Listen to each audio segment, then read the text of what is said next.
The first time I saw the thing crawl out of the pine trees, its limbs moving like twisted branches groping for something long dead, I thought I was dreaming, until I realized the inside of the bus had gone cold.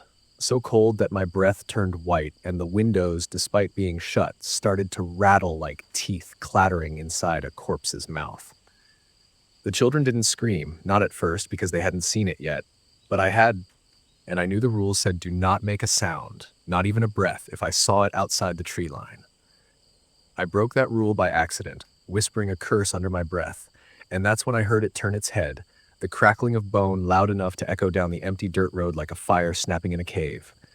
I can still hear it, even now, that brittle, inhuman sound, like a dry tree snapping in half, followed by the thing dragging itself under the bus and just waiting. It waited for so long that I almost gave up and opened the door, thinking it was gone. That's when the first hand came up through the floorboard, pale, clawed, and writhing. I knew then that this job wasn't about driving a bus. It was about surviving a cursed path wrapped in old, dying pine, under skies that never looked quite real. I took the job because it paid double what I was making at the grocery warehouse, and I was told it came with some unique guidelines. But nobody told me those guidelines would read like something from a book you'd find buried under floorboards in a place that smelled like blood and mold. When I first arrived in Bitter Hollow, the woman who handed me the keys to the bus didn't smile, didn't introduce herself. She just stared at me with pale, unblinking eyes and said, in a voice like damp paper, "If you want to live, you'll follow every rule exactly as written. If you break one, you won't get a second chance. They don't forgive." She handed me a wrinkled slip of paper that had been folded so many times it looked like skin after it's been soaked too long in bathwater, and on it were 7 rules. 7 simple, horrifying instructions that I had to follow if I wanted to make it through my route each day and bring the kids back safe. She didn't explain them. No one did. They just handed me the paper and looked at me like I was already dead. Rule 1. Never stop the bus on the old stone bridge. Not for anyone. Not for anything. Not even if a child is screaming. Rule 2. If a child you don't recognize gets on the bus, do not speak to it. Do not look at it. And whatever you do, never let it sit alone. Rule 3. You must count the children as they leave the bus. And if the number is higher than the number you picked up, keep driving until the extra one gets off. Do not stop. Do not open the door for any other reason.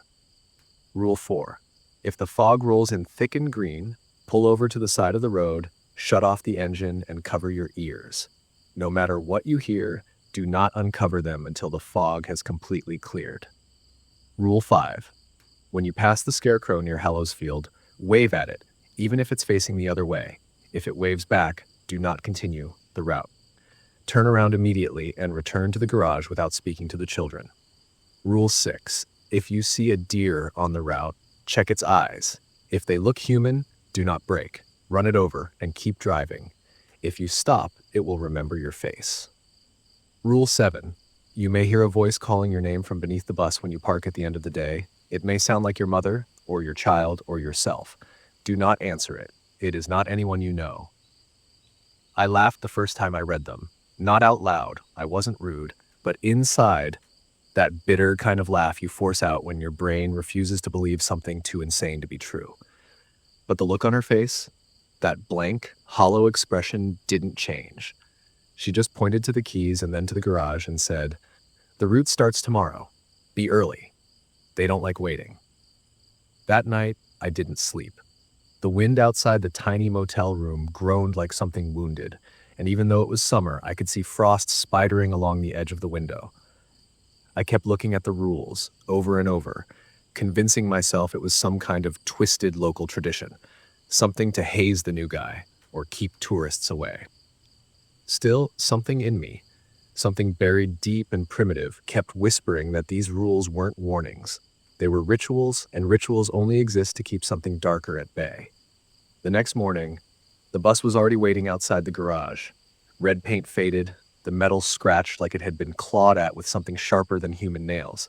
Inside, the seats were old and stained, and the windows were scratched, not from the outside, but from the inside. It looked like someone or something had tried to claw its way out.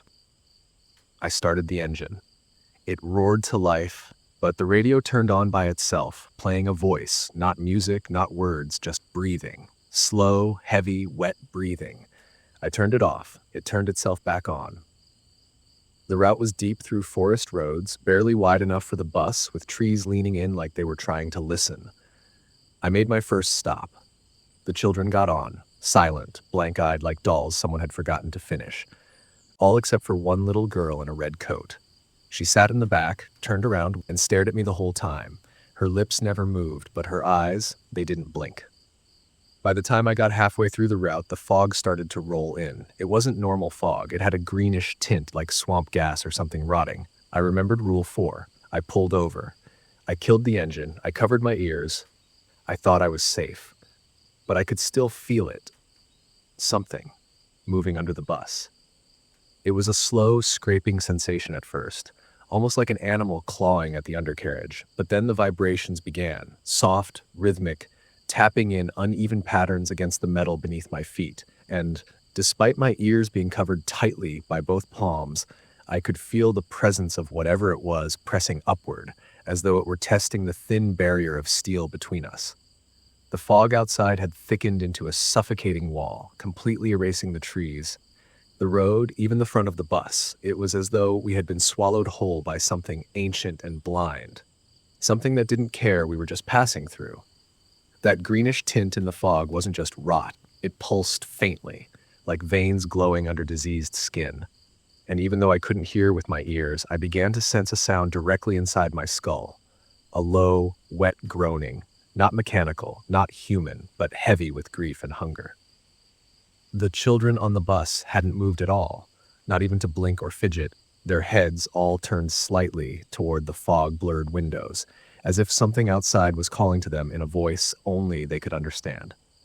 I remember staring into the rearview mirror, locking eyes with that little girl in the red coat, and for a moment I forgot about Rule 4. Forgot about the need to keep my ears covered, because her mouth had opened just slightly, and I could see her lips forming words without breath or sound. I only realized I had removed my hands from my ears when I heard my own name being whispered in a low, trembling voice from directly beneath the driver's seat. Not shouted, not spoken clearly, but whispered, with deliberate cadence and something close to reverence, or maybe hunger. "David," the voice hissed, long and drawn out, repeating it over and over again like it was savoring the syllables, and I felt every hair on my body stand on end as my legs froze beneath me. My hands, slick with sweat, hovered over the ignition, unsure whether I should start the engine while the fog still pressed in around us, or wait and pray that whatever was under the bus would lose interest. Then I remembered Rule 4. Do not uncover your ears until the fog has completely cleared. And I had broken that rule. I turned the key. The bus groaned, shuddered, and the engine screamed to life like it was in pain. Instantly, the children blinked in perfect unison and faced forward again, their faces blank, yet their eyes wet like they had been crying for hours. The fog began to pull back slowly, but the green shimmer clung to the windows in greasy streaks, as though it had tried to seep inside. My fingers trembled on the wheel as I pressed the gas, unwilling to look in the rearview mirror again. But the moment the tires rolled forward, I heard a thump from beneath the floor. Not like something falling off, but like something jumping off, as though it had been crouched under the bus and now decided it wasn't finished with me just yet. As the fog finally cleared and the road reappeared before me, I felt relief. Not comfort, not peace, but the kind of relief you feel when a nightmare gives you a short break before dragging you back under. The route ahead led us through winding turns between skeletal pine trees and open fields that seemed to stretch farther than they had any right to, until I saw it in the distance, the old stone bridge. My stomach dropped, not because I hadn't been warned, but because I could already see something standing at the far end of the bridge, a small figure, its arms hanging at unnatural angles, its back hunched like it had grown too fast for its own skin.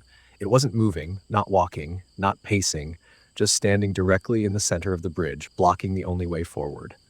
The children had gone eerily still again, their eyes wide, but not with fear, with recognition. I slowed the bus but didn't stop, creeping forward just enough to get a better look, and that's when I realized the thing on the bridge wasn't alone. Behind it, partially hidden in the mist curling over the low stone railings, were more figures. Dozens of them, maybe more, all crouched low or hunched over like broken mannequins, their heads twitching slightly as if struggling to keep them upright. I pressed the brake without thinking. That was when Rule 1 screamed through my mind like a fire alarm.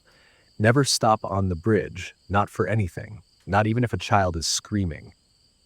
My hand trembled as I reached for the radio, but instead of static or a dispatcher, the voice came back, the same one from under the bus, only now louder, clearer, and more grotesque in its detail. "Stop, and we take a child," it said, and suddenly I could hear the breathing again. Not just from beneath me this time, but all around the bus, seeping in from the cracks in the windows, the vents, the seams in the door. The little girl in the red coat stood up in the aisle. She didn't speak, didn't scream. She just turned and pointed at the figure on the bridge.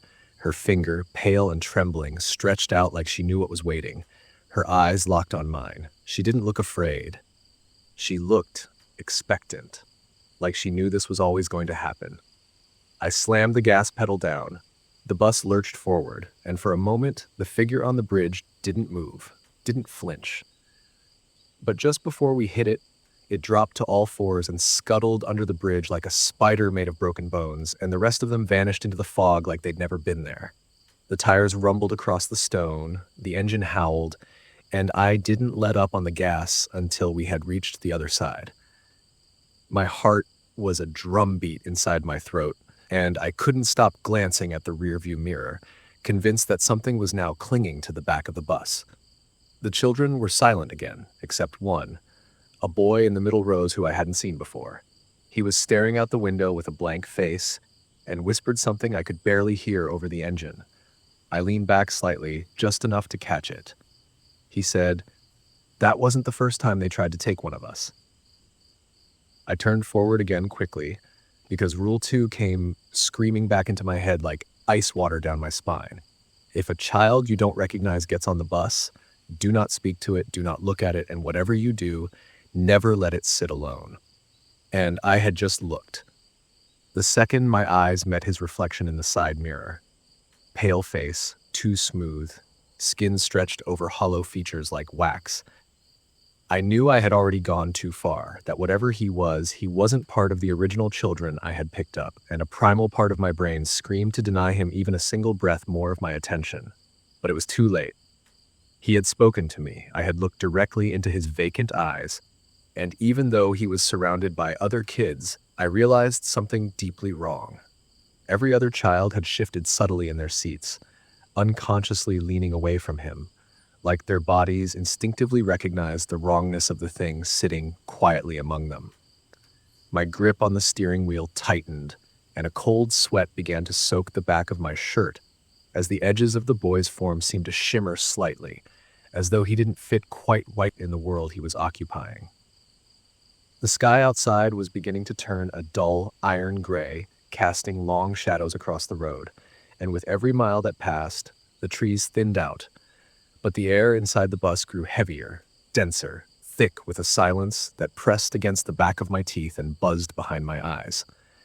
I dared not look back again, but I could feel the boy watching me, feel the weight of his gaze like a spider crawling down the nape of my neck, legs twitching with every unspoken question hanging in the air. I kept telling myself I hadn't spoken to him, not directly, not clearly. But I had looked, and Rule 2 was clear. Do not speak, do not look, never let it sit alone. When we reached the next stop, a small clearing with a weather-worn bench and a crooked mailbox, a girl in braids stepped off quickly, her eyes darting toward the boy as if afraid he might follow her. I kept my face forward, counting silently in my head, praying for a distraction that never came. Then 2 more kids left, a pair of brothers, usually noisy, but now completely silent. I continued driving, heart pounding, knowing I had broken the second rule, and each second after felt like a countdown I couldn't see but could feel, like a noose tightening around my spine. Then something even worse happened. I heard his voice again, the boy, quiet, calm, almost too casual, and this time he was asking a question. He said, "Mr. Driver, where are we really going?" And there was something in that tone, something ancient and patient. Like it wasn't a child asking, but something pretending to be a child, something trying to understand what it meant to be human. I didn't answer. I gripped the wheel so hard, my knuckles turned white, but the hairs on my arms lifted as the other children began to murmur, not words, but low, panicked breaths, the sound of fear trying not to scream. Suddenly, I saw movement out of the corner of my eye.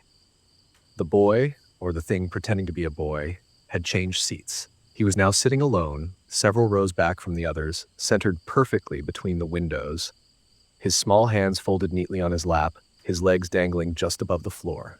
I hadn't heard him move, hadn't seen him stand, but now he was isolated, exactly what Rule 2 warned against. The temperature dropped instantly. My breath came out in little clouds, and the windows fogged with frost, despite it being late summer. Something was wrong. Something was very, very wrong.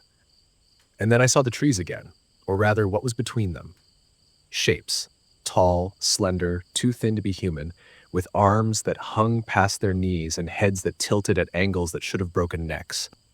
They were walking alongside the bus now, pacing it silently through the woods, always at the edge of the tree line.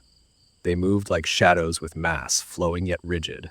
And though their faces were hidden in darkness, I felt the same recognition that the children must have. They were looking for something, or someone. I looked into the mirror just once more and saw that the boy was no longer looking out the window. He was staring straight at me, his mouth wide open now, not screaming, not speaking, just open. A black void stretching impossibly far like a tunnel carved through his skull. His eyes rolled back slowly, and from his gaping mouth came a low hum, not a song, not a moan, but a resonance that made my bones vibrate and my vision blur. The hum began to shake the interior of the bus, making the mirrors rattle and the overhead lights flicker violently, and then, just for a second, the trees outside disappeared entirely. We were no longer on the road. The bus was floating, suspended, in a blank, endless corridor of black, with faint flickers of red and white light trailing like veins through distant nothingness. The children began to cry now, silently, their tears falling upward, their faces pressed to the windows like they were trying to escape, and I knew I had done something irreversible. I had looked, I had acknowledged it, and now we had been seen. Then, without warning, the bus slammed back down onto the road with a bone-cracking jolt, and the forest reappeared in a blur of speed and snapping branches.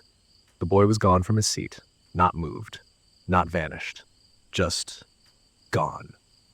The rest of the children were curled into their seats, hugging their knees, rocking gently like they had survived something none of them would ever speak about.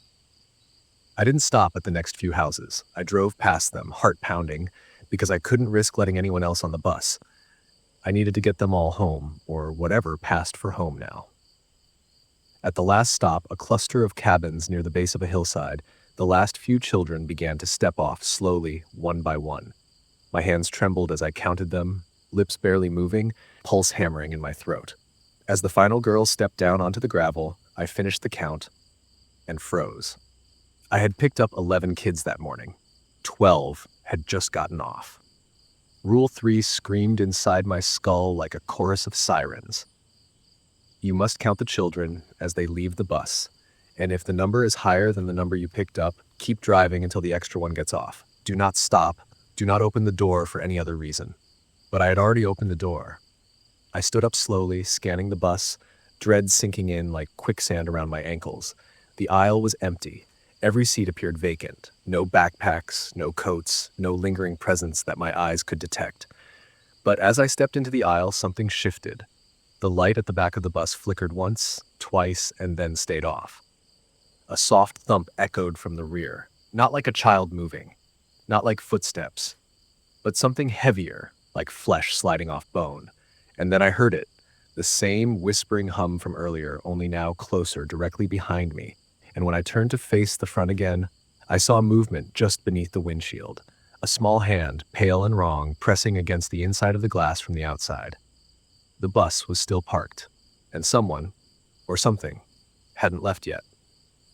The moment I realized the bus hadn't emptied completely, a cold sweat broke across my forehead, and the hairs on my arms stood rigid, as though the air itself was thickening, suffocating me with an invisible weight that pressed on my chest like a vice. I dared not look outside again because the small hand pressed flat against the glass wasn't just any hand. It was impossibly pale, almost translucent, with unnaturally long, slender fingers that curved in ways human hands never should, nails jagged and cracked as if clawed through decades of dirt and despair. The bus's interior lights flickered sporadically, throwing unsettling shadows that danced in time with my ragged heartbeat. In the silence that followed, the faint, almost inaudible hum returned. The same resonant vibration that had wormed its way into my bones earlier, now accompanied by a low whispering, as though the bus itself was alive and murmuring secrets no mortal was meant to hear. I swallowed hard and reached for the emergency door release, a reflex born from fear rather than logic, but my fingers trembled so violently I barely managed to grasp the handle. The bus groaned as I pulled it open slowly, but there was nothing outside, only the empty road, wet with recent rain, reflecting a distorted, flickering glow from the streetlights that lined the route back to the garage. No sign of the hand, no shadow lurking, no whisper carried on the wind. The silence was absolute but suffocating, like the pause before a scream. As I climbed back into the driver's seat, a voice, soft and chilling, slithered from the shadows behind me. It was almost familiar, a faint echo of warmth I hadn't heard since my first day on this route, and yet completely wrong. Distorted, hollow, like the sound had traveled through an endless void before reaching my ears. "You opened the door," it said, the voice barely more than a rasp, and I could swear it came from beneath the bus itself. My heart slammed against my ribs like a wild animal desperate to escape, and I instinctively grabbed the radio, hoping for some human contact. But all I got was static, the crackle and hiss of dead frequencies that meant no one was listening. This was Rule 7 in action. You may hear a voice calling your name from beneath the bus when you park at the end of the day. It may sound like your mother or your child or yourself. Do not answer it. It is not anyone you know. But how do you resist answering when the voice sounds like your own blood, when it calls your name with the tenderness and desperation of a lost soul begging to be heard? I didn't answer. I stayed frozen in my seat, hands gripping the steering wheel so tightly that my knuckles whitened, breath caught in my throat as the whispering grew louder, circling around me like cold fingers brushing against my neck.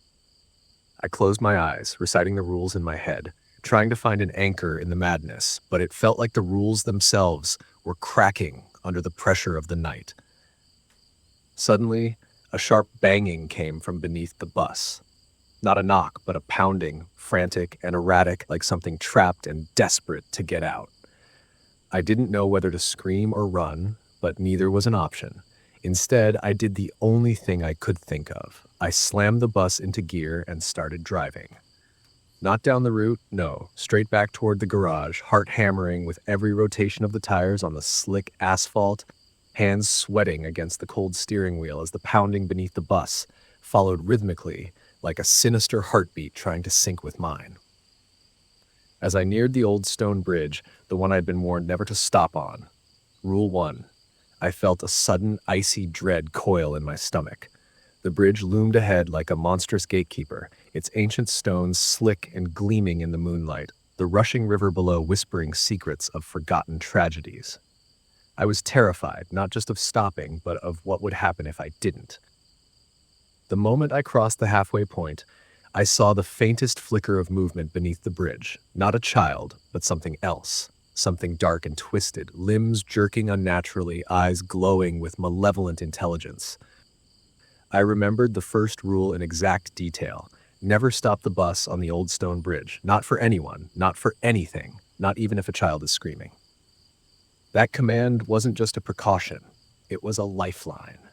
A thin thread keeping me tethered to whatever reality still existed. I pressed harder on the gas, feeling the bus tremble as it raced across the bridge, and the pounding beneath me ceased instantly, as if whatever was trapped there had lost interest, or worse, was waiting for me to fail. My hands shook uncontrollably, and the weight of all the rules slammed into me. Every single one was a line in the sand between survival and oblivion. When I finally pulled into the garage, the quiet was overwhelming, suffocating, as if the walls themselves were holding their breath. I killed the engine and, remembering Rule 4, pressed my palms firmly over my ears, bracing for the inevitable. The green fog I had heard about wasn't just a myth. It rolled in thick and unnatural, creeping beneath the bus and curling around the tires like living smoke. And I could hear the distant, maddening chorus of voices echoing just beyond the edge of my awareness. There was no escape from the sound, only endurance. I stayed motionless, hands clenched tight, ears covered, eyes shut, while the fog whispered and moaned, tugging at the edges of my sanity. Time lost all meaning, seconds stretched into eternities, and then just as suddenly as it had come, the fog thinned and vanished, leaving behind an oppressive silence that screamed louder than any noise. Opening my eyes felt like breaking a spell. The bus sat empty, no sign of the small hand, no flickering lights, just the dull hum of the garage's fluorescent bulbs and the distant call of an owl outside. But I knew the danger wasn't gone. It was waiting, lurking just out of sight, biding its time until I forgot the rules again. The next morning, when I climbed back on the bus, my skin still crawling with unease, I told myself I would never let the rules slip again. Especially Rule 5, about the scarecrow near Hallows Field. That rusted figure wasn't just a decoration, it was a sentinel, a warning marker. You had to wave at it as you passed, even if it was facing away from you, because if it waved back, and it sometimes did, it meant the route was compromised, that whatever dark presence haunted the woods was close enough to break through. I gripped the steering wheel tightly as the bus approached the field, the scarecrow's tattered coat fluttering in the breeze like a ghost trying to whisper forgotten prayers. I forced myself to raise my hand in a slow wave despite every instinct screaming not to. And then, faintly, almost imperceptibly, the scarecrow's arm twitched, a slow, deliberate wave back. I swallowed the scream rising in my throat and slammed the bus into reverse, tires skidding on the dirt road as I turned sharply and raced back toward the garage, the children too stunned to even cry out, their faces pale and eyes wide with silent terror. Rule 5 was real.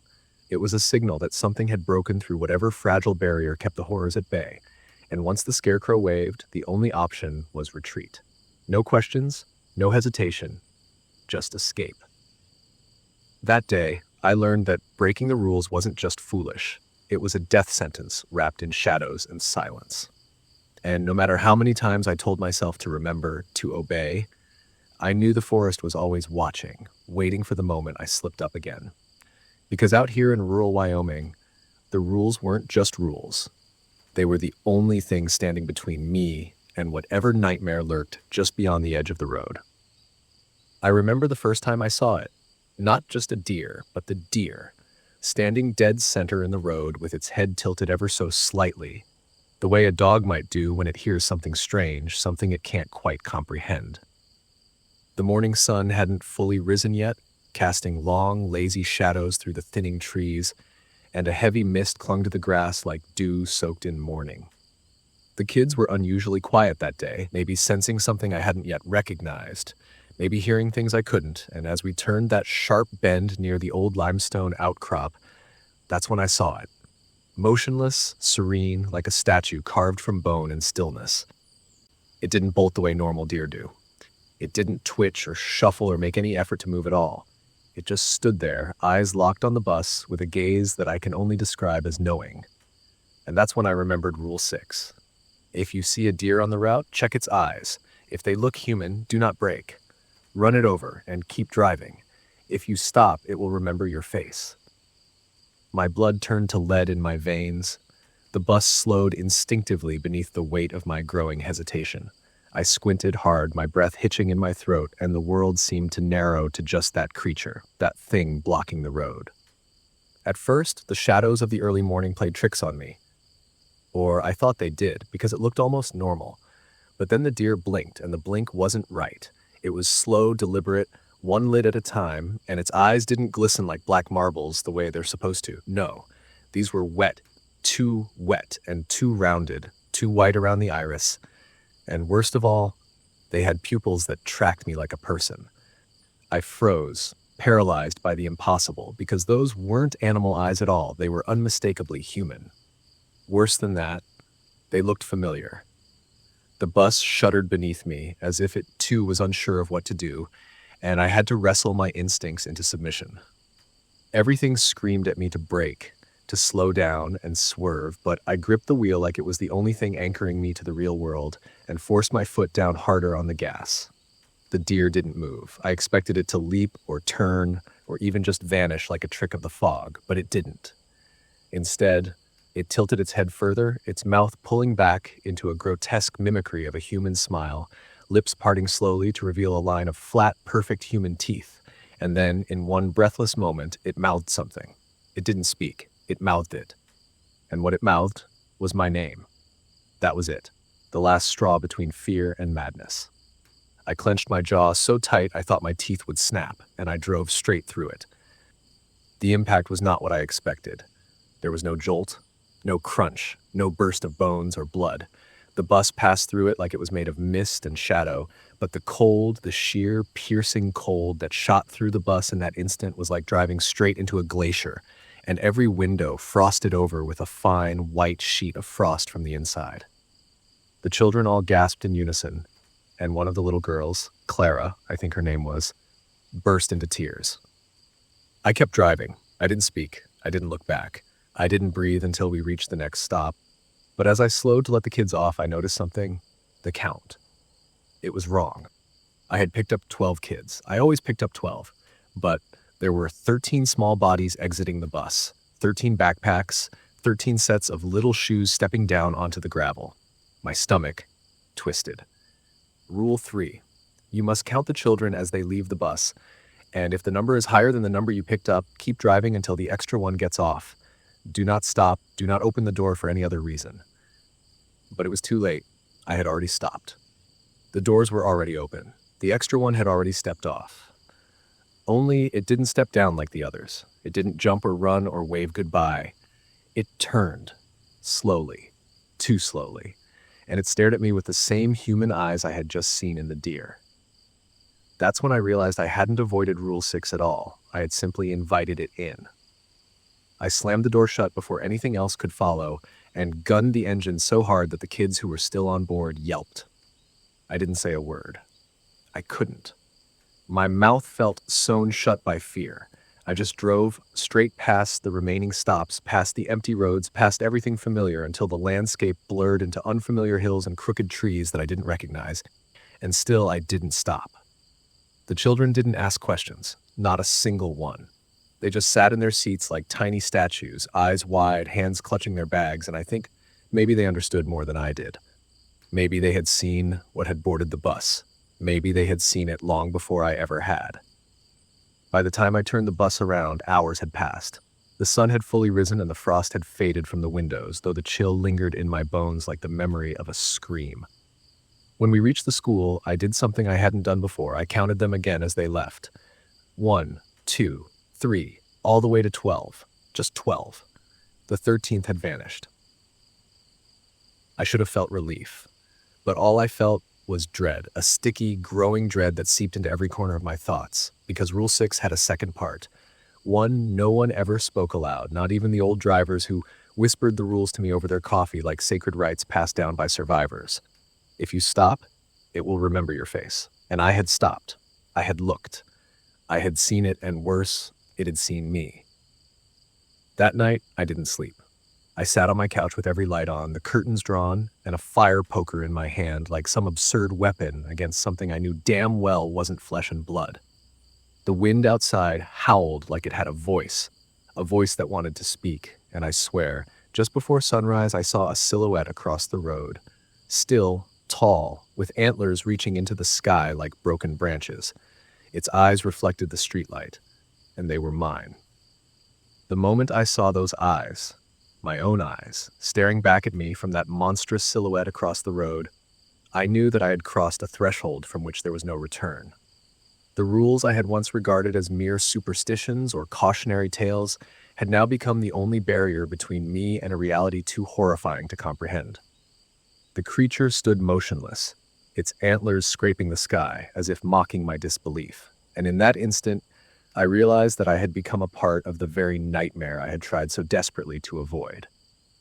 The following morning, I arrived at the bus depot with a sense of dread that clung to me like a second skin. The other drivers avoided my gaze, their conversations halting as I passed, and I could feel the weight of their unspoken fears pressing down on me. As I approached my bus, I noticed something peculiar. A small, dark stain near the front wheel, almost like dried blood, and a faint, lingering scent of decay that made my stomach churn. I hesitated for a moment, considering reporting it, but a voice in my head whispered that it was already too late, that whatever had marked the bus had already marked me as well. As I began my route, the sky darkened unnaturally, clouds rolling in with an eerie speed, casting the landscape into a premature twilight. The children boarded the bus in silence, their faces pale and eyes wide, as if they too sensed the shift in the air. I counted each one meticulously, ensuring that no unfamiliar faces had slipped in, but a nagging doubt lingered. Had I truly seen all of them? Was there one who had hidden, waiting for the moment I let my guard down? As we approached the old stone bridge, a sudden, piercing scream erupted from the back of the bus. My heart pounded as I remembered Rule 1, never stop the bus on the old stone bridge. Not for anyone, not for anything, not even if a child is screaming. I gripped the steering wheel tightly, forcing myself to keep driving, even as the screams intensified, morphing into guttural, inhuman wails that seemed to reverberate through the very metal of the bus. The children sat frozen, their eyes fixed forward, refusing to acknowledge the cacophony behind them, and I realized that they too were bound by the rules, their silence a testament to their understanding of the dangers that lurked in the shadows. Once we had crossed the bridge, the screams ceased abruptly, replaced by a deafening silence that was somehow even more unsettling. I dared not look back, fearing what I might see, and instead focused on the road ahead, praying that the rest of the journey would pass without incident. But as we neared Hallows Field, I felt a chill run down my spine. The scarecrow stood in its usual place, facing away from the road, but something about its posture seemed off, as if it were straining to turn, to reveal the horrors hidden beneath its tattered clothes. I raised my hand in a mechanical wave, holding my breath as I waited for a response, and when none came, I exhaled shakily, grateful that Rule 5 had not been triggered. However, my relief was short-lived. As we continued down the road, a thick green fog began to roll in, enveloping the bus in a suffocating shroud that obscured everything beyond the windshield. I knew immediately what I had to do. Rule 4. If the fog rolls in thick and green, pull over to the side of the road, shut off the engine, and cover your ears. No matter what you hear, do not uncover them until the fog has completely cleared. I guided the bus to a halt, turned off the engine, and pressed my hands firmly over my ears, signaling for the children to do the same. The fog pressed against the windows, a living entity that seemed to pulse and writhe, and soon the sounds began. Whispers, cries, and the unmistakable voice of my mother, calling my name with a desperation that tore at my heart. I clenched my eyes shut, tears streaming down my face as I fought the urge to respond, to uncover my ears and reach out to the voice that had comforted me in my darkest moments. But I knew better. I knew that the voice was not my mother, but something else, something that sought to lure me into the fog, to claim me as its own. After what felt like an eternity, the fog began to dissipate, the oppressive weight lifting as sunlight filled through the thinning mist. I slowly removed my hands from my ears, my body trembling with exhaustion and fear, and turned to check on the children. They sat in silence, their faces pale but composed, and I felt a surge of gratitude that we had all survived yet another trial. As we resumed our journey, I couldn't shake the feeling that something had changed, that the boundaries between our world and the horrors that lurked beyond had grown thinner, more permeable. The rules that had once seemed arbitrary now felt like the only things keeping us tethered to reality, and I knew that any further transgressions could have catastrophic consequences. I resolved to follow them to the letter, to protect myself and the children from the nightmares that sought to consume us. But deep down, I feared that it was already too late, that the creature with my eyes had marked me, and that no amount of adherence to the rules could save me from the fate that awaited. As the bus rolled on, I glanced in the rearview mirror, half expecting to see those haunting eyes staring back at me, a silent reminder that the horrors I had tried to escape were now a part of me, forever entwined with my soul. The rearview mirror offered no solace, only the dim reflection of empty seats and the faint glow of the dashboard lights, yet the weight of unseen eyes pressed heavily upon me, an oppressive presence that seemed to seep into the very fabric of the bus. The children sat in uneasy silence, their usual chatter replaced by a tense stillness, as if they too sensed the encroaching dread that clung to the air like a suffocating fog. As we approached the old stone bridge, a place I'd come to dread more than any other, I felt a chill crawl down my spine, a premonition of the horrors that lay ahead. Rule 1 echoed in my mind. Never stop the bus on the old stone bridge. Not for anyone, not for anything, not even if a child is screaming. The memory of that rule, once dismissed as superstition, now held the weight of life and death. Suddenly, a piercing scream shattered the silence, emanating from the back of the bus. I glanced in the mirror and saw a child standing, her face contorted in terror, pointing toward the rear door. "There's someone outside," she cried, her voice trembling with fear.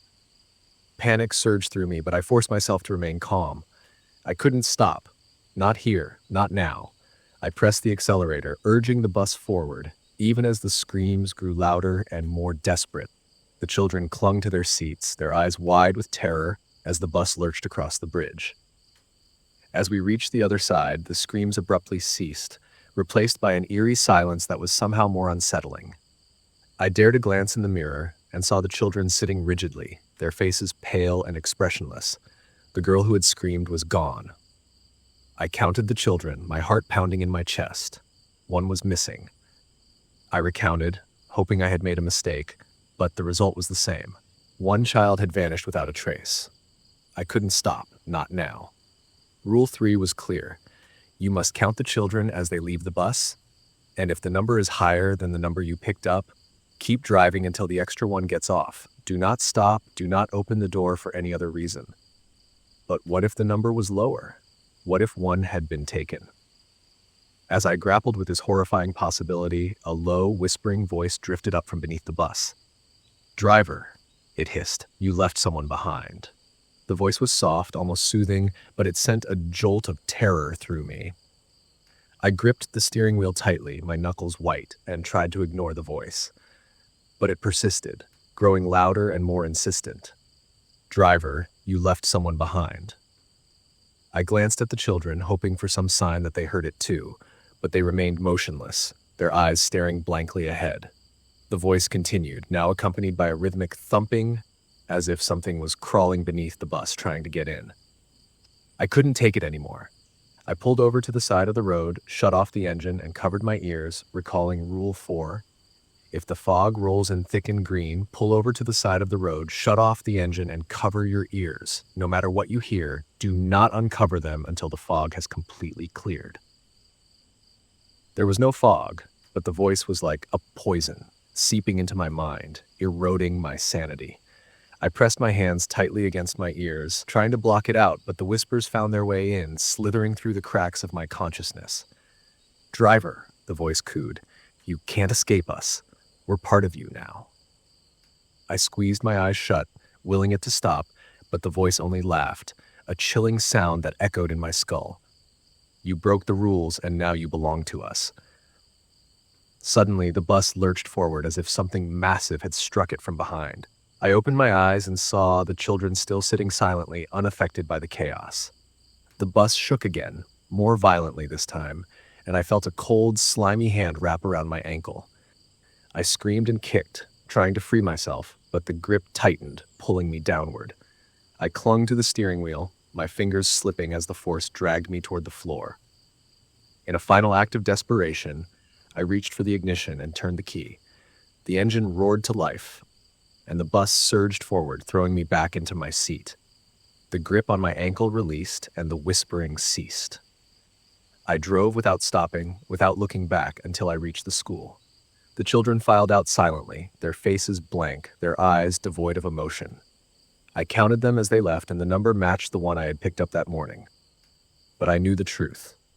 One child was gone, taken by whatever horror lurked beneath the bus. And in its place, something else had boarded, something that wore the face of a child but was anything but human.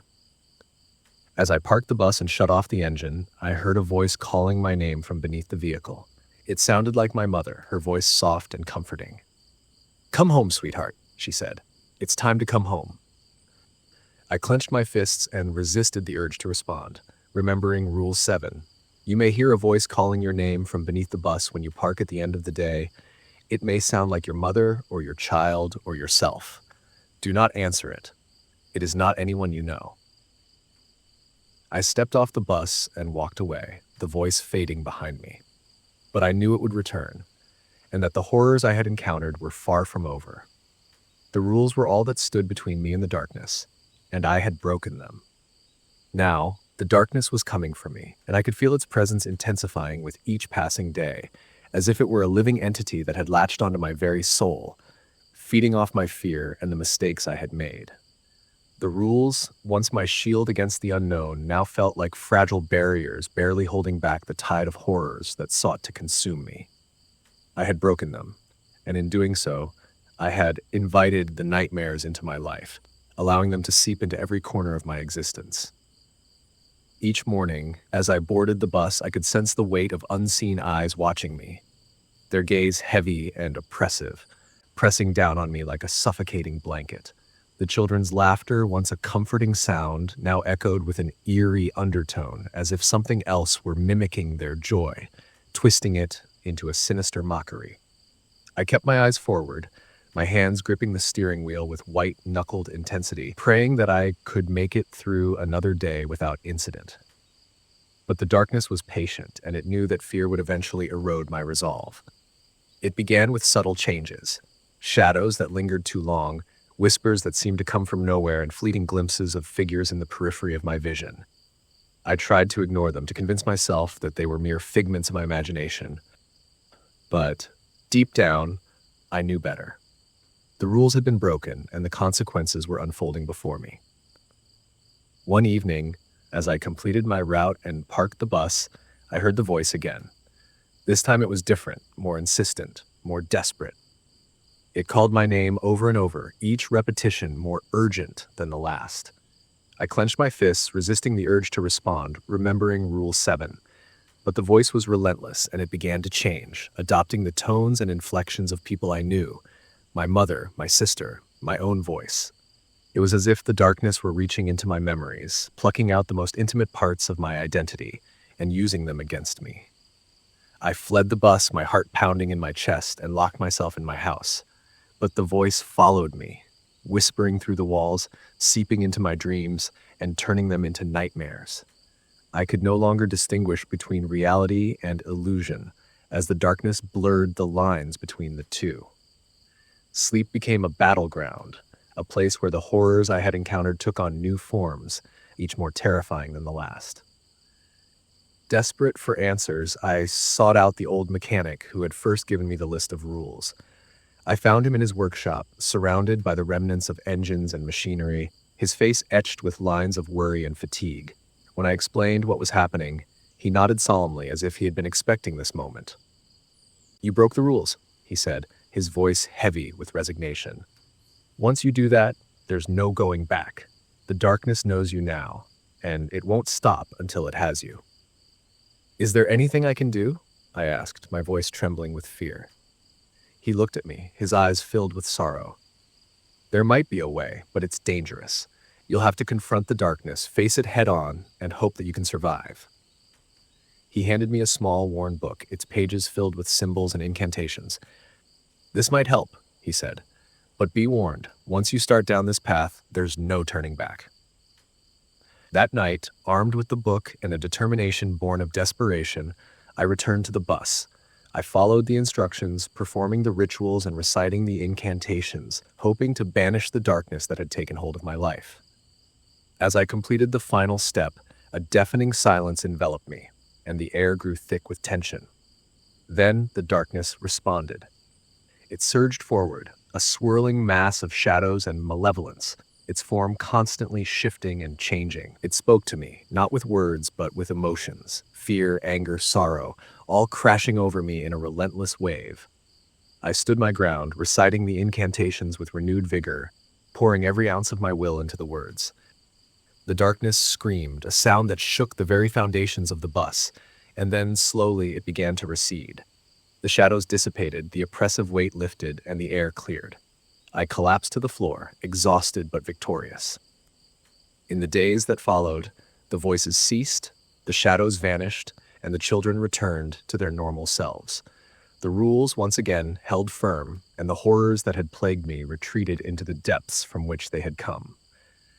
But I knew that the darkness was still out there, waiting for another opportunity to strike. The rules were not just guidelines, they were the only things standing between us and the nightmares that lurked in the shadows, and I would never forget the price of breaking them.